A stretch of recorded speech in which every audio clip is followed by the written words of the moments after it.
आदरणीय बंधु माताओं व मेरी प्यारी बहनों, राधे राधे। आप सभी का हमारे YouTube चैनल जीवन की धारा पर बहुत बहुत स्वागत है। बंधुओं, आज हम इस वीडियो में पितृपक्ष के पुण्यदायक अवसर पर श्रीमद् भगवत गीता के 8वें अध्याय का कथा महत्तम श्रवण करेंगे, जिसे सुनने सुनाने से भगवान श्री हरि की कृपा से मृत्यु उपरांत प्रेत योनि में पड़ा प्राणी प्रेत योनि को छोड़ श्री हरि के धाम को पाता है। कथा महत्तम सुनने के बाद यदि आप हमारे चैनल पर नए हैं तो कृपया हमारे चैनल को सब्सक्राइब करें, बेल आइकन को प्रेस करें ताकि हमारी वीडियो की नोटिफिकेशन सबसे पहले आप तक पहुंचे। वीडियो को शेयर व लाइक भी जरूर करें। भगवान शिव कहते हैं, हे देवी, अब मैं तुम्हें गीता के 8वें अध्याय का कथा महत्तम सुनाता हूँ। उसके सुनने से तुम्हें बड़ी प्रसन्नता प्राप्त होगी। लक्ष्मी जी के पूछने पर भगवान विष्णु ने उन्हें इस प्रकार गीता के 8वें अध्याय का महत्तम बतलाया था। दक्षिण में अमरदकपुर नामक एक प्रसिद्ध नगर है। वहाँ भाव शर्मा नामक एक ब्राह्मण रहता था, जिसने वैश्य को पत्नी बनाकर रखा हुआ था। वह मांस खाता, मदिरा पीता, साधुओं का धन चुराता, पराई स्त्री से व्यभिचार करता और शिकार खेलने में दिलचस्पी रखता था। वह बड़े भयानक स्वभाव का था और मन में बड़े बड़े हौसले रखता था। एक दिन मदिरा पीने वालों का समाज जुटा था। उसमें भाव शर्मा ने भर पेट ताड़ी पी, खूब गले तक उसे चढ़ाया। अंत अजीर्ण से अत्यंत पीड़ित होकर वह पाप आत्मा कालवश मर गया और बहुत बड़ा ताड़ का वृक्ष हुआ। उसकी घनी और ठंडी छाया का आश्रय लेकर ब्रह्म राक्षस भाव को प्राप्त हुए एक पति पत्नी वहां रहा करते थे। उनके पूर्व जन्म की घटना इस प्रकार है। एक कुशी बल नाम का ब्राह्मण था, जो वेद वेदांग के तत्वों का ज्ञाता, संपूर्ण शास्त्रों के अर्थ का विशेषज्ञ और सदाचारी था। उसकी स्त्री का नाम कुमति था। वह बड़े खोटे विचार की थी। वह ब्राह्मण विद्वान होने पर भी अत्यंत लोभवश अपनी स्त्री के साथ प्रतिदिन भैंस, कालपुरुष और घोड़े आदि बड़े दानों को ग्रहण किया करता था, परंतु दूसरे ब्राह्मणों को दान में मिली हुई कौड़ी भी नहीं देता था। वे ही दोनों पति पत्नी कालवश मृत्यु को प्राप्त होकर ब्रह्म राक्षस हुए। वे भूख और प्यास से पीड़ित हो इस पृथ्वी पर घूमते हुए उसी ताड़ वृक्ष के पास आए और उसके मूल भाग में विश्राम करने लगे। इसके बाद पत्नी ने पति से पूछा, हे नाथ, हम लोगों का यह महान दुख कैसे दूर होगा तथा इस ब्रह्म राक्षस योनि से किस प्रकार हम दोनों को मुक्ति मिलेगी।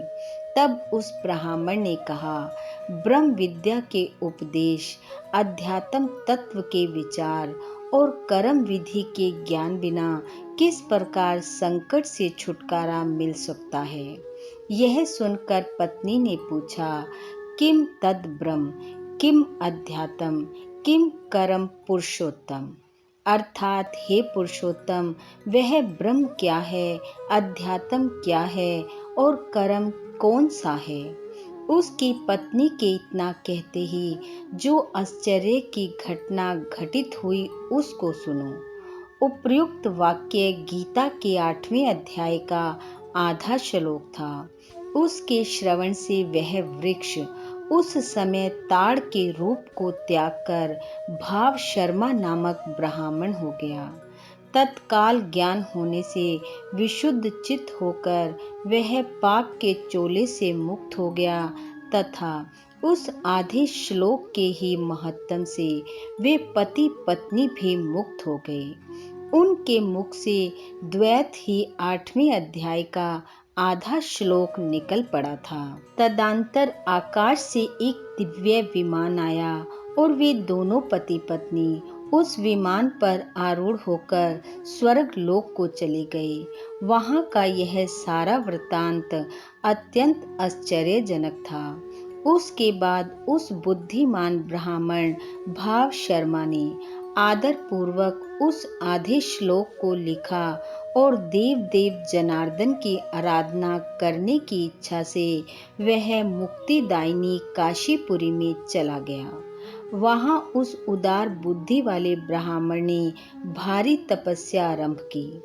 उसी समय क्षीर सागर की कन्या भगवती लक्ष्मी ने हाथ जोड़कर देवताओं के भी देवता जगतपति जनार्दन से पूछा, हे नाथ, आप सहसा नींद त्याग कर खड़े क्यों हो गए हैं? भगवान श्री हरि बोले, हे देवी, काशीपुरी में भागीरथी के तट पर बुद्धिमान ब्राह्मण भाव शर्मा मेरे भक्ति रस से परिपूर्ण होकर अत्यंत कठोर तपस्या कर रहा है। वह अपने इंद्रियों को वश में करके गीता के 8वें अध्याय के आधे श्लोक का जप करता है। मैं उसकी तपस्या से बहुत संतुष्ट हूँ। बहुत देर से उसकी तपस्या के अनुरूप फल का विचार कर रहा था। हे प्रिय, इस समय वह फल देने को मैं उत्कंठित हो रहा हूँ। पार्वती जी ने पूछा, हे भगवान, श्री हरि सदा प्रसन्न होने पर भी जिसके लिए चिंतित हो उठे थे, उस भगवत भक्त भाव शर्मा ने कौन सा फल प्राप्त किया? भगवान महादेव बोले, हे देवी, द्विज श्रेष्ठ भाव शर्मा प्रसन्न हुए। भगवान विष्णु के प्रसाद को पाकर अत्यंत मोक्ष को प्राप्त हुआ तथा उसके अन्य वंशज भी जो नरक यातना में पड़े थे, उसी के शुभ कर्म से भगवत धाम को चले गए। भगवान महादेव कहने लगे, हे देवी, इस प्रकार गीता के 8वें अध्याय का महत्तम थोड़े में ही मैंने तुमसे कहा। इस पर सदा विचार करते रहना चाहिए, जो कि मोक्ष को देने वाला है। बोलो विष्णु भगवान की जय। बंधुओं, भगवान श्री हरि वे आपके पितृ पूर्वजों की कृपा आप व आपके परिवार पर सदैव बनी रहे। आपका घर आंगन खुशियों से महकता रहे। इन्हीं शुभकामनाओं के साथ आप सबका बहुत बहुत धन्यवाद। राधे राधे।